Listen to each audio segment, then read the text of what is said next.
Hello, and welcome to another MarketMuse content strategy webinar. I'm so excited about today's discussion about how to build an effective local SEO strategy. We're going to cover everything you need to know, whether you're an SMB, whether you're regional, whether you're in the state, or whether you're across the nation and the world with regard to local SEO. And I've got a wonderful guest who I'm going to intro in a minute, but a few housekeeping items. You can ask us anything, whether it's relevant, sort of relevant, not relevant, and we'll either answer it in line or get to it at the end in the Q&A, or if we don't get to anything, we'll shoot you some emails and get to every question that comes in. Look for the recording. Recording is going to come to you via email in the next couple days. While you're at it, go check out the recordings of our now 50 plus content strategy webinars from people like Hamlet Batista, Kevin Indig, Andy Crestodina, and really the who's who of content strategy, search, and technical SEO. All right, that's the housekeeping. Exciting. How to build an effective local SEO strategy. The person who just exemplifies this is Adam Steele. He's the founder of Loganix, and he's going to tell us really quick a little bit about himself and his background, and also how he got to the name Loganix. Thank you for joining us, Adam. Hey, Jeff, thank you for having me. My goodness, I have to follow Kevin Indig and Hamlet, and my goodness, I'm in trouble. The story began about 10 years ago. Like many SEOs, we started in the sort of affiliate space. And so I started in the affiliate space working for an affiliate network in Vancouver, or technically Victoria, British Columbia, Canada.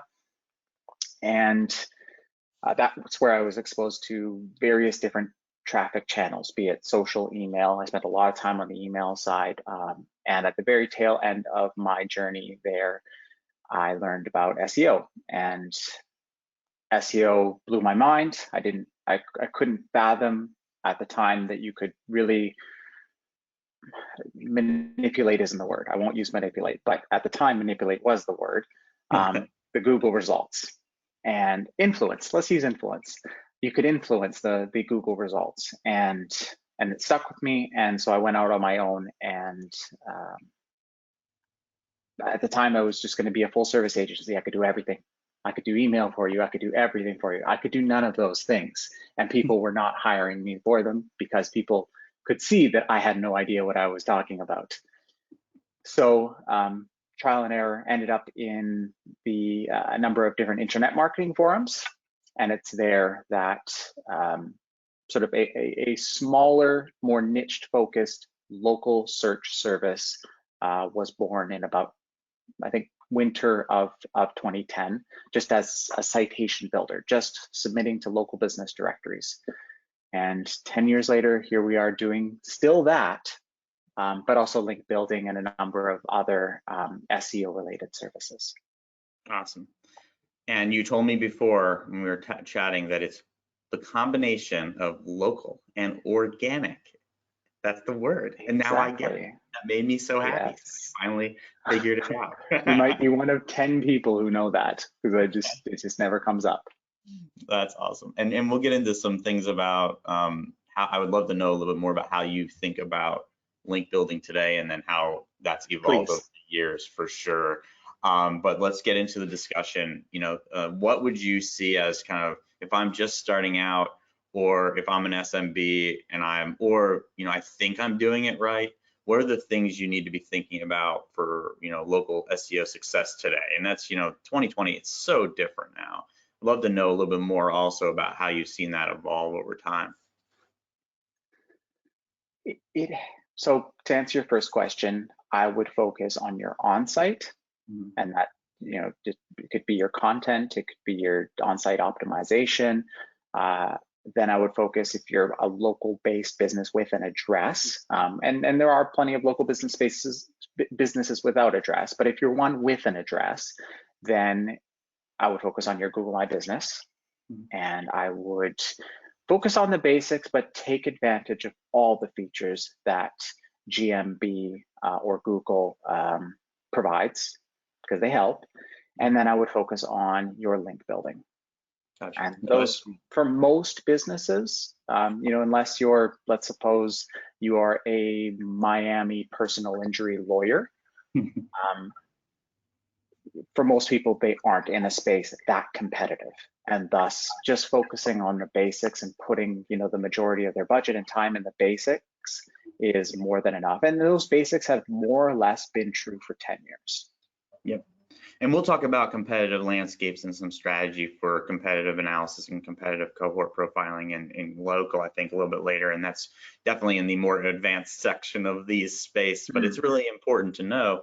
But as far as on page, one thing that we'll talk about a lot is making sure that you're targeting the persona, making sure you're connecting to user intent profiles, making sure you're connecting to the geography. But what type, taking those things into mind and really having high quality content, how do you talk to a business who's never written any content or has a 1 to 2 to 5 to 10 page site, or they have a homepage and then a blog that's not maybe connected to anything? What do you do in that situation to get them thinking clearly about on-site optimization? Well, generally, and this too has been, I believe, always true, is look at what is working presently. I think there's a lot of people that will approach SEO as this big complicated thing, and they'll go read this blog and that blog, and it's more than they need to learn. And it can be really confusing, and they can get lost in the weeds and discouraged and all those kinds of things. And somebody with a little bit of experience in this thing, I generally just defer to what is working. I will search the keywords that I care about, and you typically don't have to do too much keyword research to understand sort of your core keywords that your business should rank for in Google, and see what's working. See how the average piece of content is written in the top 10 results. Is it super long? Is it super short? Is it super in depth? Is it a little bit more fluffy? Those kinds of things will guide my decision making, instead of trying to reinvent the wheel or write something that is super long and not necessarily needed. Just focus on what Google is, because what is ranking is what Google is trying to tell you works, right? We don't have to be geniuses to see that. So for me, I tend to just focus there, and I a lot of folks, especially local business, what I see is they hear that blogging is a really important thing, and they just go to town on it. And I find that can be a good thing if it's baked in good research and understanding of the space, and you're taking advantage of those long tail keywords and things like that. There's a lot of good that can be done, but 90%, maybe more, of the cases that I see are just writing because they were told they should write, and none of that blog content gets seen because the site is quite low authority. It doesn't rank. There's no distribution. There's no link building done for it. And so what I find is people, they thin out their effort. And if they had just taken that effort and just focused on 1 or 5 pages on their website, they would have been a lot better off. So I tend to tell people to focus on some of the more important pages if they don't have a content strategy and that sort of thing.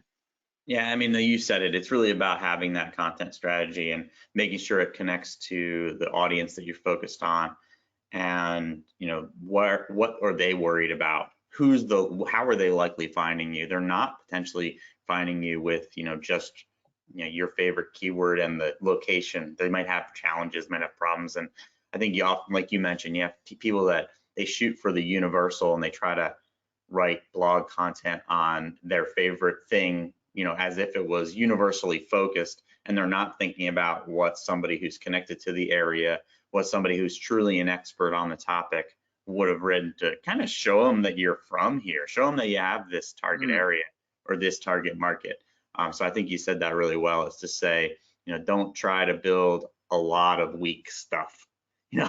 Build the best things about that would clearly connect you to your audience, clearly connect you to your area. And we can get into more detail about that, but I think that's a great place to start for on page. Obviously, there's a billion different philosophies on link building, but for somebody in a a local based market or a small business or even kind of mid-sized regional, how do you think about link building and now and has that changed over time? It certainly changed over time in that what I understood to work and be good quality has changed over time, both with the algorithm and with my own education in the space. For for an SMB or somebody who's maybe got a newer website or a website still sort of in an early growth period, I tend to point them towards their existing connections. Mm-hmm. A lot of folks don't think about all the businesses that they are connected to, whether it be a supplier or whether it be the shop down the road, or and if they don't have those connections, make those connections. Or in today, it's a little bit trickier. You're not going out to local events so much right now, but a lot of these events have gone online, and so there's still a lot of opportunities to meet other complementary businesses, both local and otherwise. And by complementary, I mean local. They just have to be local. It could be a restaurant and you're a glass shop. It doesn't have to necessarily be another glass shop. No, another glass shop is probably not going to link to you. But you can think more broadly than that. A link from another local website is incredible. Those are so hard to get, even for somebody who's been doing it as long as I have. Those are hard links to get, and those are links that I probably can't get because I don't have those relationships, and I can't say that I am a local glass shop. Right.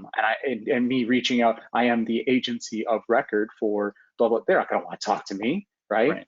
So creating those relationships and finding excuses to contribute in some way, your time, your effort to their website, be it a piece of blog content or what have you. Look at what is already on their website. If they don't have a blog, then you're probably not going to convince them to all of a sudden have to pay their developer or what have you to build a blog just to house your one blog post. Mm-hmm. So have a look at what's going on their website as it currently stands. Maybe they've got a resource page, but I would first exercise your own connections, both local, relevant, or otherwise, and see what can be done there. That's absolutely square one.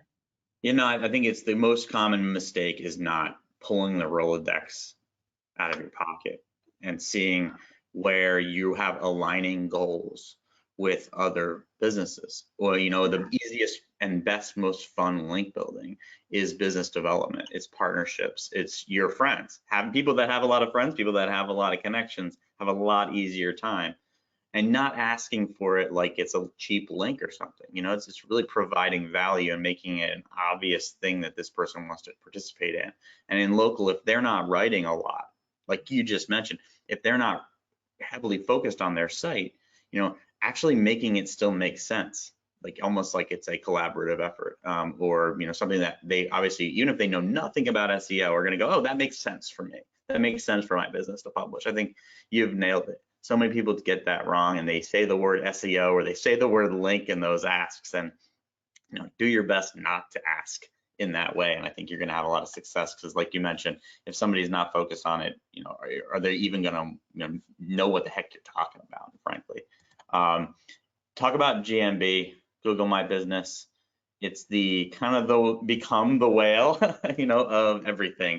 And you can put a little bit of time into this and get a lot of bang for your buck, or you can really spend a lot of time on it. And some of the best local successes I've heard over the past, 18 months have had a huge component of Google My Business. And it's really, continuously changing and the opportunities. And, there's already a question that has come in about this, which I'll leave to the end because it's a little bit adjacent. But what do you do kind of to make sure that your Google My Business is in place, and how much time per, let's say, week or month do your average clients spend on this, or do you average to spend on these for your clients? So I approach GMB a lot like I approach on-site optimization. So what what is happening in my particular space presently, what's kind of working, what stands out. So, you know, with a business like Amy's Bakery, for example, it's going to be quite review rich. You know, reviews is going to be a big part of the strategy, because your competitors, for them, it's a big part of their strategy. And so you're going to find that you're going to have to put a disproportionate amount of time into collecting reviews, because that is not only what Google appears to be caring about, because you'll look at who's ranking top 3 in GMB for your keywords, bakery, city name, but you'll also, you know, that's not only what Google's looking for, but it's also what your users are looking for that particular type of business or that particular type of search. Mm-hmm. So I'm looking at the search engine result page, or SERP, and figuring out what stands out. Because you look at sort of a personal injury business, for example, you're not going to have that same thing. Right. You know, it's going to be a very different search engine result page, because it's a very different type of business. You're not going to see the, you know, 40, or I can't read how many reviews are there, but you're not going to see the same amount of reviews on a business like that typically.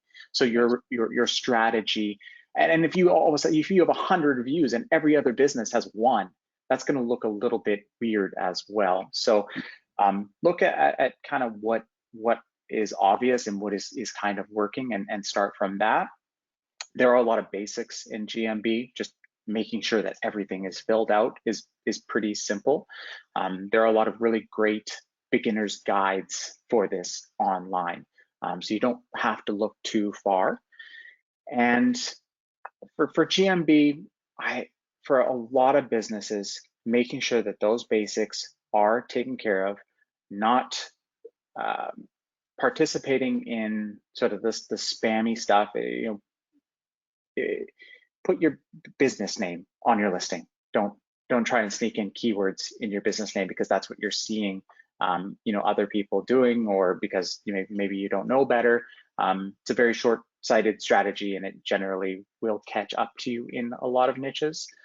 So, you know, just getting the basics right, and then beyond that, I always encourage folks to take advantage of the extra features that Google provides, whether that's Google Posts or what have you.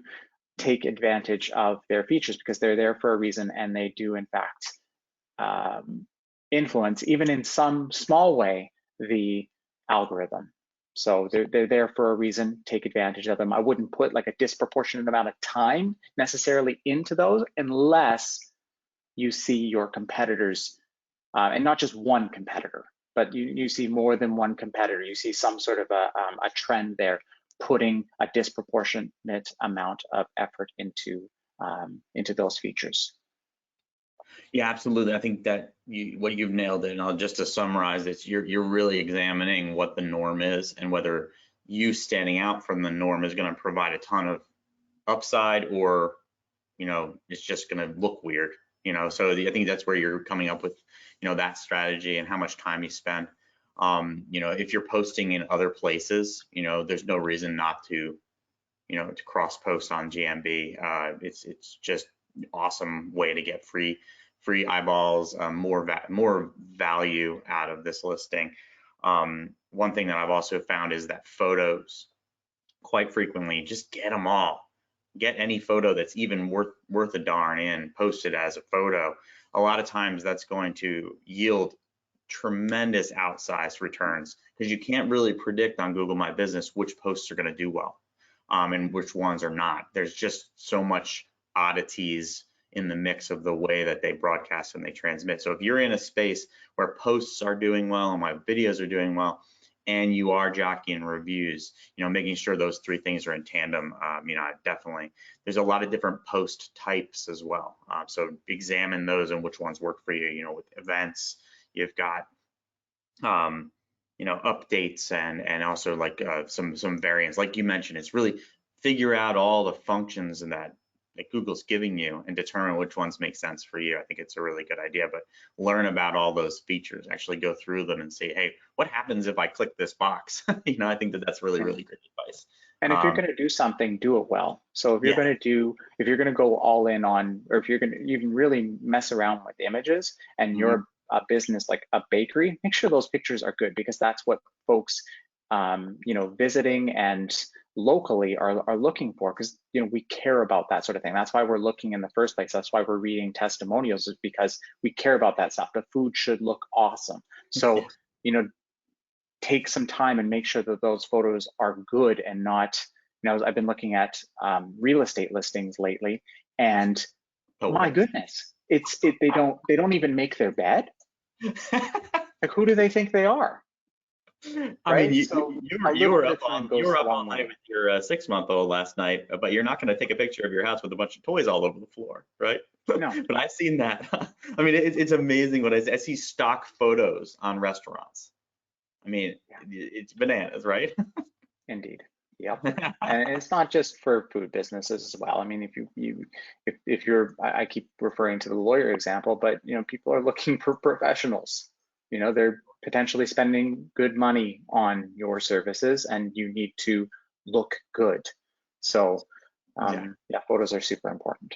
Oh, the stock photos on local businesses can be devastating for conversion rates. It's the first thing that I wipe off the face of a site for local, is any stock. I mean, if you've got stock in legal, good luck getting leads. Oh yeah, the sort of cliche a lawyer photo where it's this what they call that thing? It's two things balancing. You ever seen that? That one? Or for an accountant, it's a calculator. It's the scales of justice. Yes, exactly. Don't have that. It makes sure a big library, a big bookshelf of legal looking books. But you're connected to the area, too. I mean, can you make it be about, the value you bring and the area, and depending on, or the actual offering. I mean, legal is one. Obviously, I know you work with a lot of legal companies, and there's a lot of ego in legal. There's a lot of vouching and almost touting in legal, and so you've got to really know what is the standard for, like, kind of the most amazing lawyer in your space, who practices in your space, and what standards are being set. So if you're going to buck the trend, you better be doing it really, really well. If you're going to do something that no one's doing, it better look wonderful, or you're going to get, you're going to get dumped below the lawyers in the area really, really quickly. I mean, and the example you used, if you've got low quality photography, I mean, it's not going to work out for you. Really, it's just not worth investing in much at all, unless you're really thinking about photography seriously. So, awesome, yeah. So let's go back to content. This is where I spend the most time, obviously, from content strategy, content intelligence perspective. But what do you see from content strategy that people shouldn't do? And you said it before, kind of low quality blogs, but what are some things that you think, if you're going in and auditing a site and you're watching for, what are the things you need to, put big red circles around? And then what are the situations, what are you, looking to do with somebody who runs a small business, doesn't have a lot of time, but they are experts in their field? How do you make that become a priority? So I think I see three questions there. The first being maybe what not to do, what I see that I would draw red circles around. And the most common thing that I see that I think is really a wasted effort and a waste of creativity and time and all those things is just sort of willy-nilly blogging, just for the sake of blogging, creating content just because you heard it was good to create content. It really ought to be backed by some sort of strategy, some sort of data or information that would inform the topic choices and how those topics relate to maybe larger topics or to service pages on your website.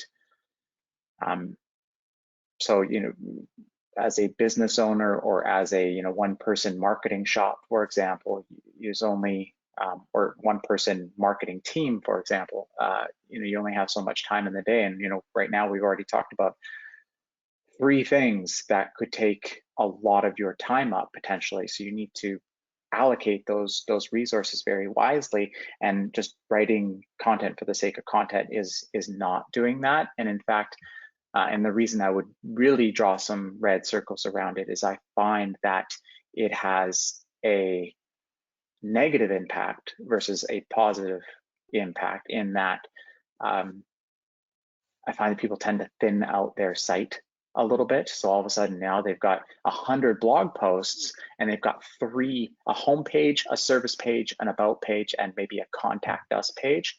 And assuming that those pages are all sort of interlinked in some way, you're kind of thinning out whatever authority you have in that website across many, many, many pages.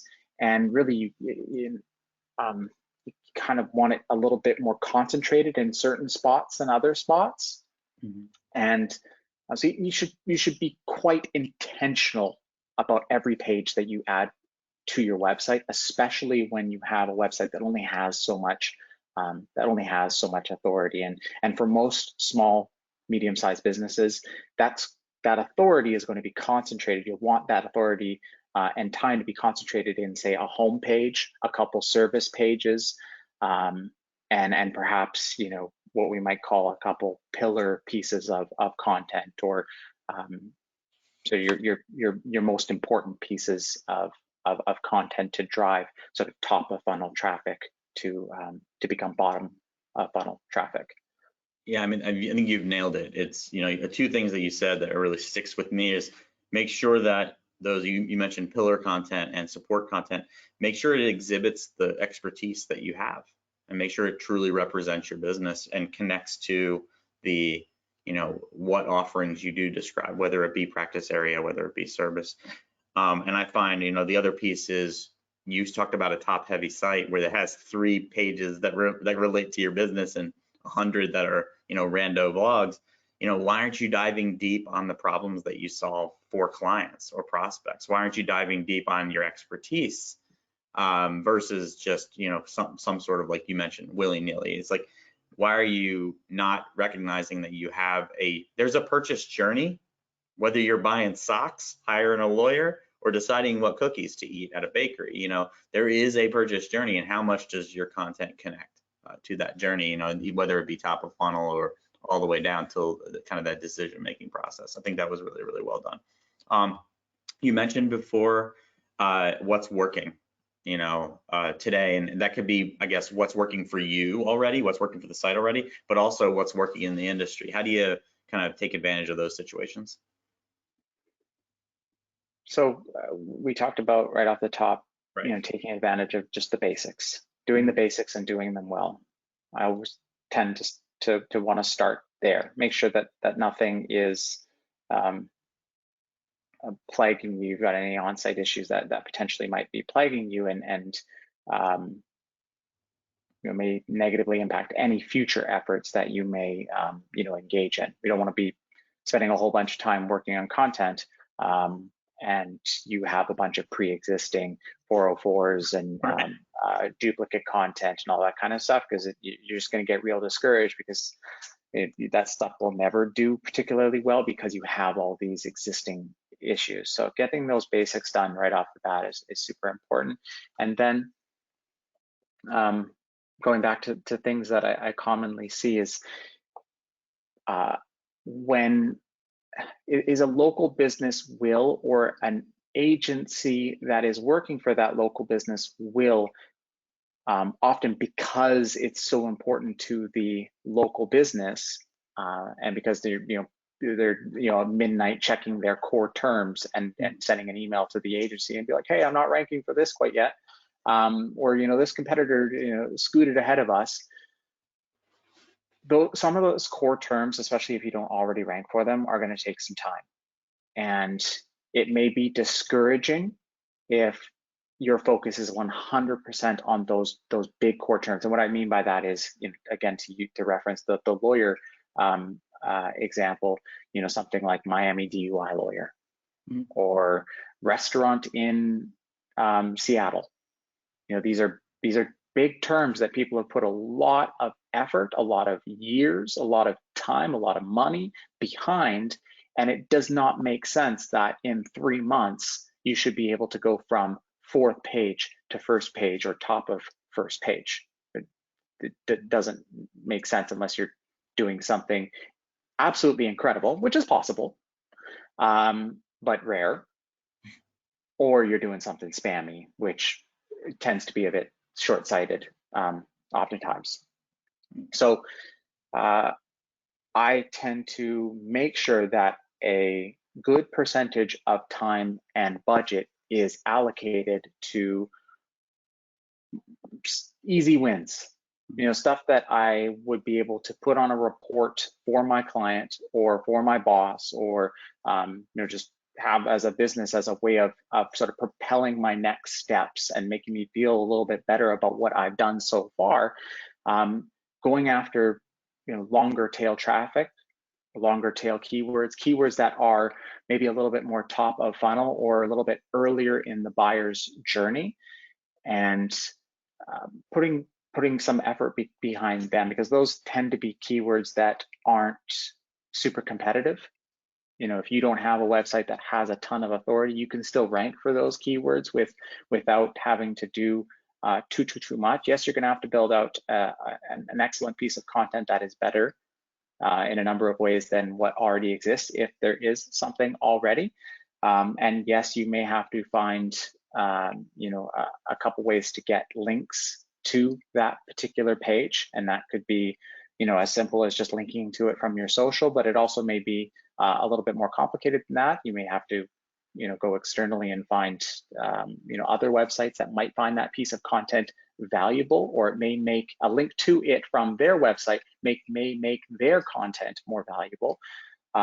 But you're going to get those wins much earlier than if all your focus is on terms that may take you years to get on first page and may not provide any sort of return on investment for a very long time, which for a lot of businesses can be very discouraging, and sometimes cause them to throw in the towel far too quickly or fire that agency far too quickly.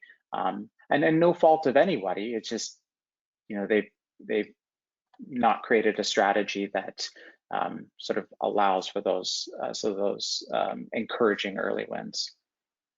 Yeah, I've always joke around about, if you're not putting in the time and into the specific, like you mentioned, whether it be whether you're phrasing it as long tail, or whether it's really pain point specific content, or really laser focus on expertise, are you really building the content that's going to lead to the lead quality that business likely has in place? Most of these small businesses, if they're lead generating businesses, don't have great lead management practices. They don't have strong CRM processes. So if you're creating a fire hose of traffic, a lot of times it's not going to yield much for them anyway. So I think setting the expectation appropriately as to wouldn't it be great if you got 2 or 3 leads that really were qualified from this work, and let's work backwards from there. I think it's a really strong strategy, and I know that was kind of where that story was going. It's let's put some points up on the board. Let's not just try to compete with the multi-billion-dollar legal firm that happens to have an office in my town, because that's not going to go very well.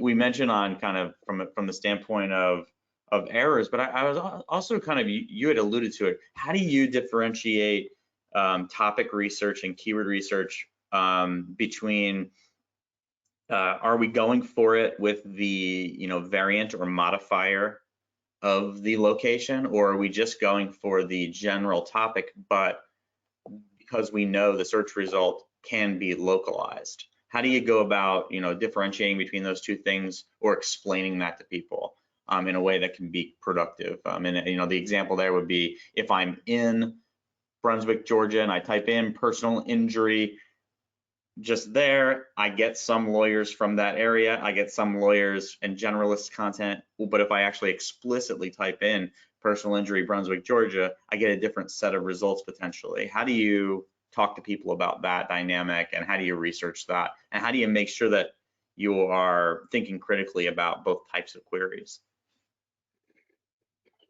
Well, yeah, that's always, I don't know that those conversations are ever going away. There's always that email that you get, oh, we lost rankings here, and then you look and you don't see the same thing. And Right. I think there's just so many, not just localized search or the sort of localized result. It's not just that. There are plenty of other factors playing into this, like where that search is being made, or not necessarily where, but also from which device, and many other things that contributed to a unique result. So I think you just sort of have to learn to live with that. And I would encourage folks to think beyond just a single keyword and look at sort of the keywords in aggregate as sort of a whole. I would also encourage people to think beyond just the keywords and think about the traffic that they're gaining from those keywords, the quality thereof, and maybe take one more step and think about what that traffic is providing, be it leads or otherwise, because there are plenty of keywords that I'll use my wife's business as a terrific example. She's a wedding planner, and most of the people, there may be 100, 200 people searching locally for that keyword, but city name wedding planner, but 90% of them are wedding planners. Yeah. So, what value does that provide her? Absolutely none. It's more just for ego, perhaps. So I would think critically as it relates to all of those things. And I would not focus too much on any individual keyword, because that is often a zero-sum game and is not, worth your time.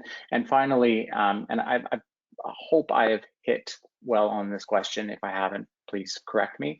But finally, I would also think critically about who is searching that keyword and why they're searching that keyword. Which part of the buyer's journey is that person in? And do I have something in place that can capture that person at that point of their buyer's journey on my website? So if they're, in the sort of learning stage of that journey, and all you have is a contact us form, it's a bit of a wasted effort, unfortunately, for most of those leads, because they're just not ready to do anything too committal at that point. But if you have a helpful blog post that is educational, and you have a means of collecting that lead, that email, through maybe an asset that they're able to download, you may not do business with them this year, but if you're able to continue to provide value for them over the next 2 years, then at the very least they might refer you to somebody. Yeah, you nailed it. I mean, it's so much so. I think that you said what person are you looking for, and I also, and I'll get to this in a question that I have that came in through the chat about competitive analysis, but it's also where you see gaffes in other sites where Sure. they're not connecting with the audience, and it's so crystal clear. Well, you can knock out the 20 questions that somebody who really cares about, who would care about doing business with this business, would be asking. And I think one thing you kind of mentioned is know the state of the persona who's researching for your offering. Are they, they're just looking for the best beer selection on the street, because that's a persona, and that might be a value proposition of your business. Or have they just experienced, a horrifying family death, and they're looking for, wrongful death attorneys? Like, that's a completely different state of mind. And if you're thinking about those keywords the same, and you're thinking about that is like one size fits all local SEO strategy, it's a mess. I mean, imagine you get to that, you get somebody who's in that, I've just experienced a terrible loss, and it's like, get your free consultation today. And we make it's like really think empathetically with your content, and local, that's so important to truly know what is there. And if you see other businesses not, maybe they just have cut paste, they've got blog templates out there, well, you can be the one that really connects with the audience, and that's what's special. So I agree. awesome. Absolutely. Yeah. And so competitive cohorting, competitive analysis, we talked about this, gosh, now it seems like weeks ago, but it's probably last week. We've had a lot of webinars. Is one thing that I'm passionate about for local. What do you do kind of looking at other businesses in your area? What do you do looking at businesses not in your area to kind of level up on what you do and how you do it from a standpoint of content? Can I get you to ask that question one more time? Sure. So are you looking only at the businesses in the location of your client, or are you looking at businesses practicing in other areas when you're doing this research? Gotcha. As always in SEO and probably digital marketing, it depends. However, it's really a combination of both, and for two different purposes. So for some content, I'm creating that content not so much for their buyer, but rather for an opportunity to earn a link, because it's those links that are going to help me get in front of their buyer, because I'm increasing the authority of my website. Furthermore, that linkable content also has the opportunity, even if it's not specifically local or highly relevant to my potential buyer, it has the opportunity of creating positioning for me as an expert or a leader in my field. So things like one that I've seen sort of more recently popularized, but has existed in some form for a very long time, is creating stats related content, right? And so you're going to be the one that ideally you create this terrific piece of content on stats for something, and the idea is that your content is the one, because a journalist or whatever searches for something stats to quickly link to. Oftentimes they link to like Wikipedia or something, because Wikipedia often has the best stats. But if you're able to create something potentially more unique, or something you find a gap, or Wikipedia or something like that hasn't filled, you can create a terrific piece of content that a journalist would be happy to link to over and over and over again, or multiple journalists. Now that content isn't necessarily specific to your buyer, but it may earn you links over time. And again, they may see that while looking at another piece of content that is specific to them, and see, oh, they write about that too. Oh, they must, they must really know what they're talking about. So there's that type of content for that type of purpose. And then of course, there is content that directly appeals to their journey. And a lot of times we, as a business, it's because there's a saying that if you're in the jar, you can't see the label. And so, as a business, oftentimes we can't, because we're not the buyer. So it's hard to put ourselves in the shoes of the buyer. So I recently went through an exercise where I spent a lot of time surveying our buyers.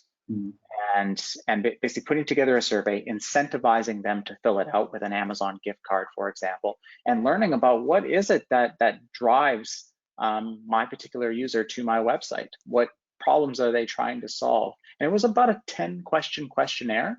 I learned a ton, and it was and those answers to those questions helped fuel all kinds of content, not only my service page content, but also future blog content, future knowledge base stuff, future solutions for our dashboard, all kinds of things. So spending a little bit of time on that stuff to understand not what you think the buyer's journey, but what they're telling you their buyer's journey is, can create a lot of ideas for future content that you can't find in any keyword research tool or any MarketMuse of the world. It's just, no tool is going to tell you that these kinds of very specific things. So I certainly, and now before I might have not been quite so much a believer, but now I'm very much a believer in that type of effort.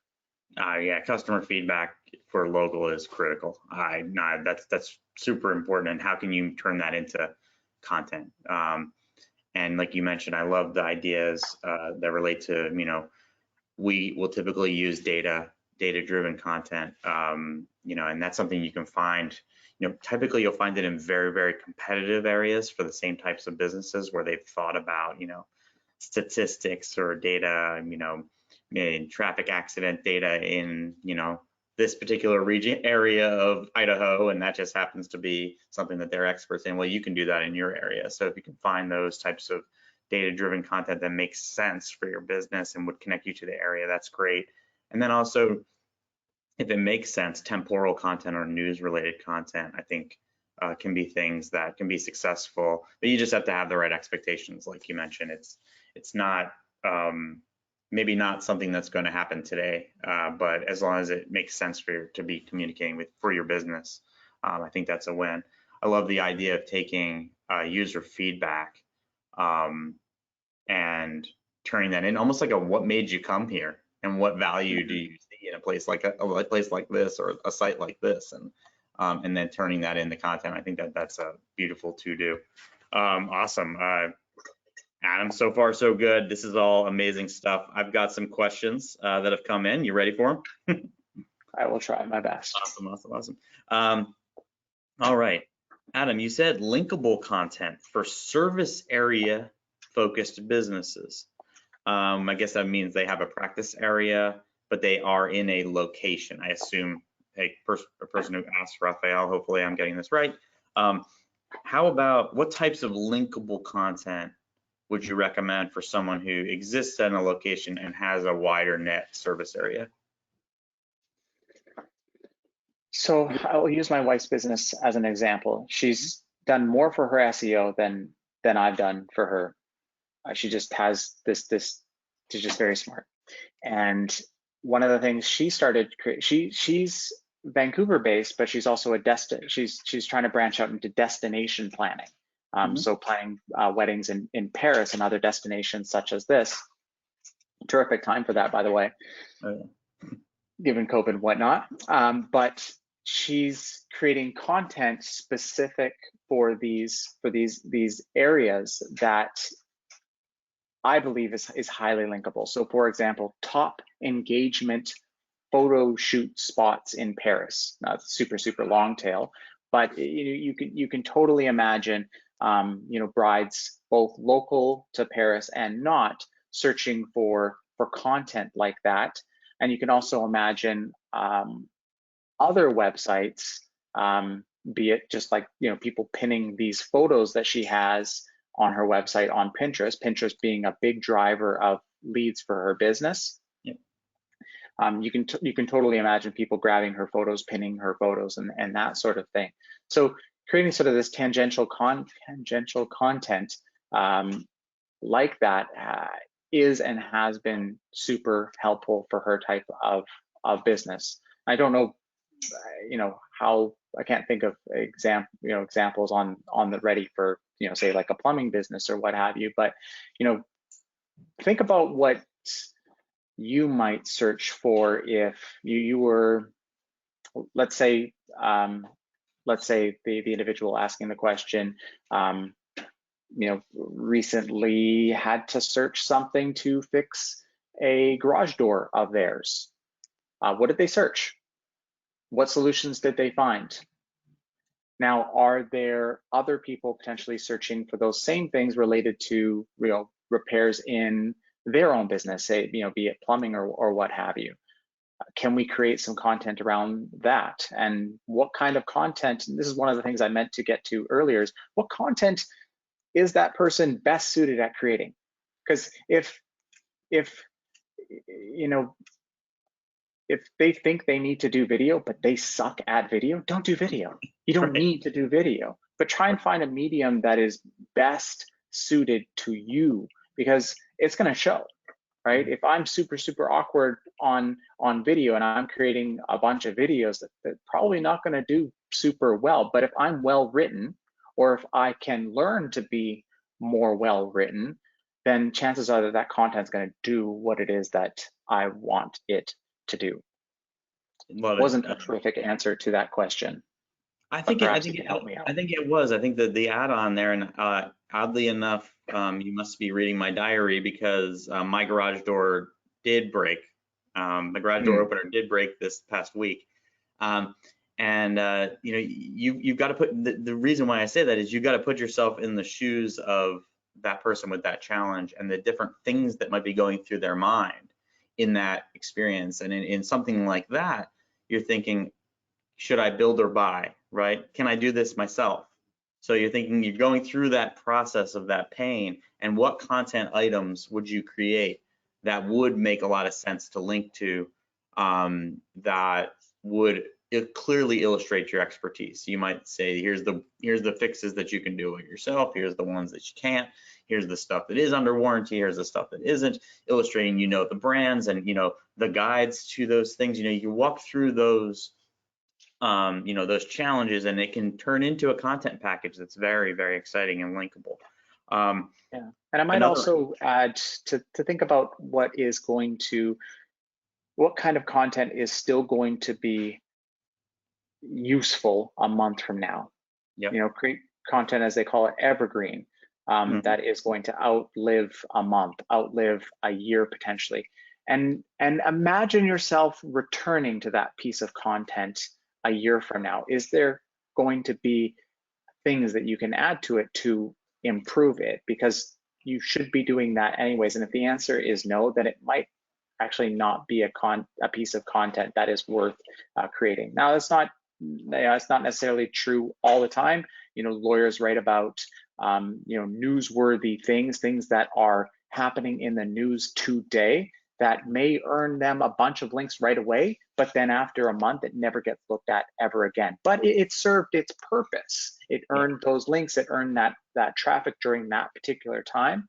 So there are exceptions to the rule, of course, but yeah, I would try, because you know, small businesses or one-person marketing teams and whatnot, they only have so much time, so they should put it into something that is going to, you know, last. Yeah, and there's a big difference between an evergreen topic, something that gets consistent demand, but then also has spikes of demand. There's a difference between evergreen content and topics. You know, the content, you know, universally and never needs an update versus it does need updates, versus temporal content. And you got to know the difference to be able to do this well. And yeah, you've hit around the head. All right, I got two more fun questions to round us out from Brian. Thanks for this one. See, Adam, weddings are interesting naturally. What about if I'm working with mostly local firms that are boring, like actuaries and accounting firms? You know, what about these boring industries? And I love working with boring industries. I have done content for latex glove manufacturers and ball bearings, you know. But that's that's a question I get a lot, is like, isn't there only a couple pages that we can create? But how do you approach an actuary or an accounting firm? If I can't think of anything, I go see what other people are thinking about. And so I would check out different markets, both, you know, I check out my local market, but I would check out bigger cities, where in bigger cities, you are often forced to be more creative because the needs of that market are that much more demanding, and or there is that much more opportunity, and or they have bigger budgets and can hire more creative people. Yep. And so I would look in larger markets than your own, and I would see what it is that those accountants or those latex glove manufacturing businesses are producing. And I wouldn't stop at just looking at 5 websites. I would, you know, look at 20, 50, you know, as many as you can make time for, and see if you can, you know, nab some ideas for them. I will again go back to my idea of spending time and money speaking to customers. I recently heard a story about a business that is doing exceedingly well and did it in an exceedingly short amount of time in an exceedingly competitive space that did something like, I think, over 1,000 customer interviews early on. Not necessarily, they weren't even necessarily customers in some cases, they were customers of other businesses as well, like other competitor businesses.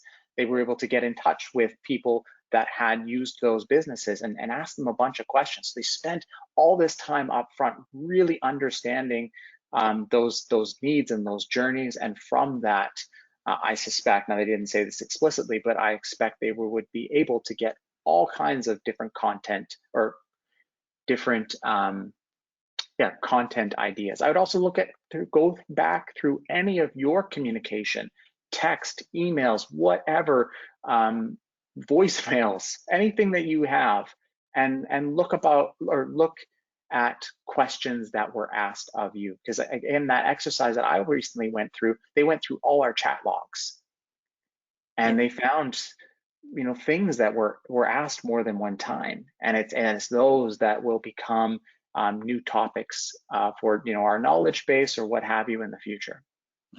That's perfect. That is the answer to me as well. It's force them to extract the expertise out of their brain. One great way of doing that is walk through the last 10, 20, 30 customers, walk through the last 20, 30 cases, the difference they've made, and that's going to create great inspiring things. A lot of times business owners of small business, they are inside the jar, they can't see the label. That's a great reference. But they they don't think that they have unique expertise. They just think all lawyers are the same. All lawyers have the same levels of expertise. And then you start talking to them and they're like, oh no, oh, that judge, they don't do this, or oh, the dockets in this situation are organized in this way. So you start to extract this expertise. It's like talking about cases in accounting. What types of accounting projects have you done? What kinds of impacts have you made?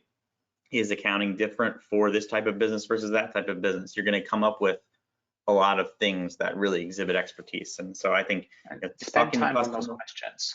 Yeah, exactly. Think hard about the questions. I love this question. The last question. I love this one.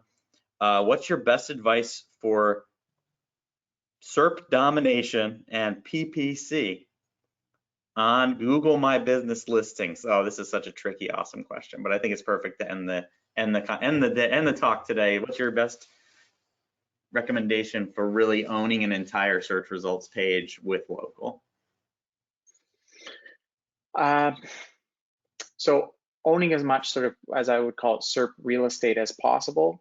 I'd think about I'd first look at what is ranking on that page already. So if you notice that one of your competitors has a video on that page, then I would be inclined to do a video, because I can't always know that a video is going to end up on that page. So I could spend a ton of time creating this video and do my best to rank it, and it'll never hit the SERP, because that either that SERP doesn't have that feature, or that just won't happen. So I tend to look at what is ranking already. If, say, you're in a business that has Yelp is a prominent is a prominent result in your space, then you may not be that that result. It may not be your Yelp page that shows up for that result, but there will still be that Yelp result. And if you click on that and go to Yelp's a bad example because I don't love Yelp, but if you were to click on that Yelp page and it gives you a listing of businesses, how do you go from 5th on that list to 1st on that list? And does it require a payment? What does it require? So I just look for little opportunities to appear as, oftentimes you can get 2 pages ranking in a search. So is there another complementary page that doesn't necessarily what they call cannibalize? So it doesn't compete necessarily with your primary page, which may often be your home page, but it is a complementary piece of content that you can rank alongside your main listing or your homepage, for example. And And finally, a lot of people just miss the boat on link building. Super important. They'll do all the citations in the world. They'll tune their GMB, their website's great, all those things. But they forget that how they perform organically, how they rank organically, is just as important as any of those other things, if not more important. It's top of my list. So do not neglect how you rank organically, and link building is often the solution to ranking better organically. Mind you, I'm a bit biased, but still. No, I think that's great. I mean, your Google My Business listings can often be your right rail, your knowledge graph, the equivalent, you know, the map itself, you know, the map pack, making sure you're in the map pack properly.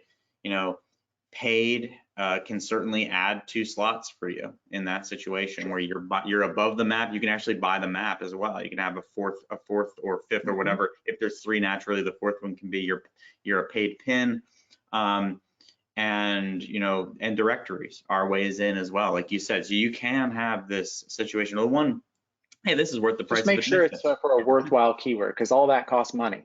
It's a lot of money. A keyword that is worth it. Dangerous. It's dangerous sledding on the paid. And make sure, folks, this is worth the price of admission. If you're going to buy on a GMB, if you're going to buy a smart campaign, don't buy it blindly, because that is like broad match to the extreme, and you can't do negative matching in the interface on smart campaigns. So if you're doing GMB paid, think twice about smart campaigns. Make sure you're really managing that, or else you'll do what Adam just advised against, which is sort of buying a lot of traffic for some words you don't care about. Just make sure you have a means of measuring that, a meaningful means of measuring that, or of anything that you're doing. Oh yeah. Nice. No, that's a perfect way to end it up, is like, do these things deliberately. Make sure you don't discount a tactic until you execute on it and you see whether it's successful or not. And when you're writing content, make sure you're doing it with purpose. And I think that's a great way to end. And Adam, thank you so much for joining us. Thank you. Tell us a little bit about your free credit offer. And you can find Adam at Adam G. Steele on Twitter and Adam G. Steele on LinkedIn.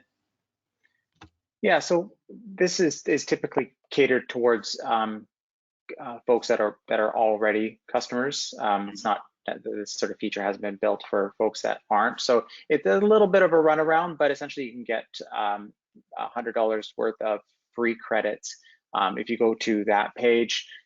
Basically what you're gonna have to do is you'll end up at a login page. You hit sign up on that page, sign up, and then go hit that link again. And if you hit that link again, $100 worth of Loganix credits will be pushed into your account, and you'll be able to use them to buy at least 2, if not 3 products for free if you use that, like a citation audit or some light citation building, or you know, maybe even some keyword, well, not quite keyword research, but you can pay for a bunch of keyword research. So a lot of things that can be helpful, save you time. That's awesome. And thanks again for joining us. And the deepest discounted coupon we've ever given for our pro line is Cyber Monday. And so if you've listened to this discussion, you have early access to it, and you see that below.